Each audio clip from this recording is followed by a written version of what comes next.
the relationship between the organism and the environment is transactional. The environment grows the organism, and in turn the organism creates the environment. The organism turns the sun into light, but it requires there to be an environment containing a sun for there to be an organism at all. And the answer to it is simply they're all one process. It isn't that organisms by chance came into this world. Put it rather that this world is the sort of environment which grows organisms. It was that way from the beginning. Just in the same way, the organisms may in time have arrived in the scene or out of the scene later than the beginning of the scene. But from the moment it went bang in the beginning, that's the way it started. Organisms like us sitting here, were involved in it. You see, look here, let's take the propagation of an electric current. Although in the development of any physical system, there may be billions of years between the creation of the most primitive form of energy and then the arrival of intelligent life. That billions of years is just the same thing as the trip of the current round the wire. It takes a little time. But it's already implied. It takes time for an acorn to turn into an oak. But the oak is already implied in the acorn.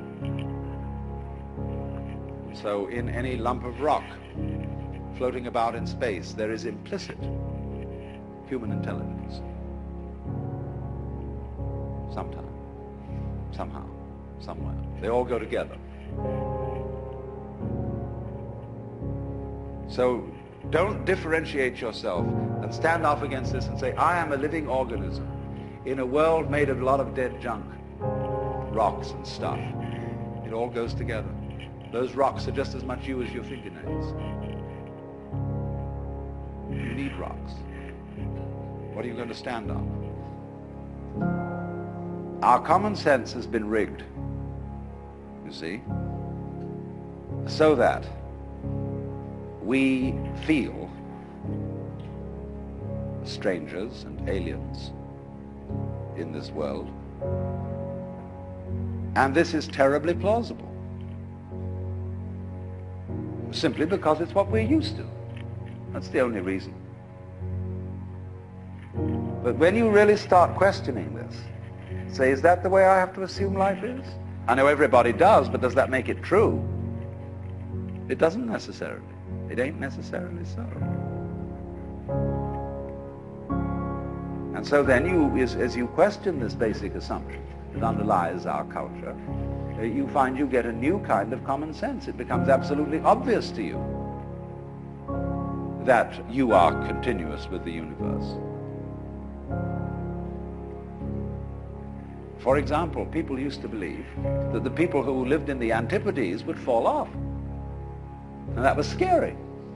But then when somebody sailed around the world, and we all got used to it, and now we travel around in jet planes and everything, we have no problem about feeling that the earth is globular.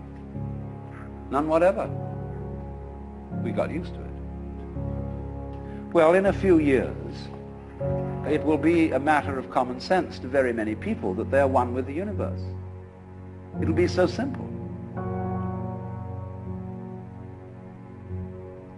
And then maybe, if that happens, we shall be in a position to handle our technology with more sense. With love instead of with hate for our environment.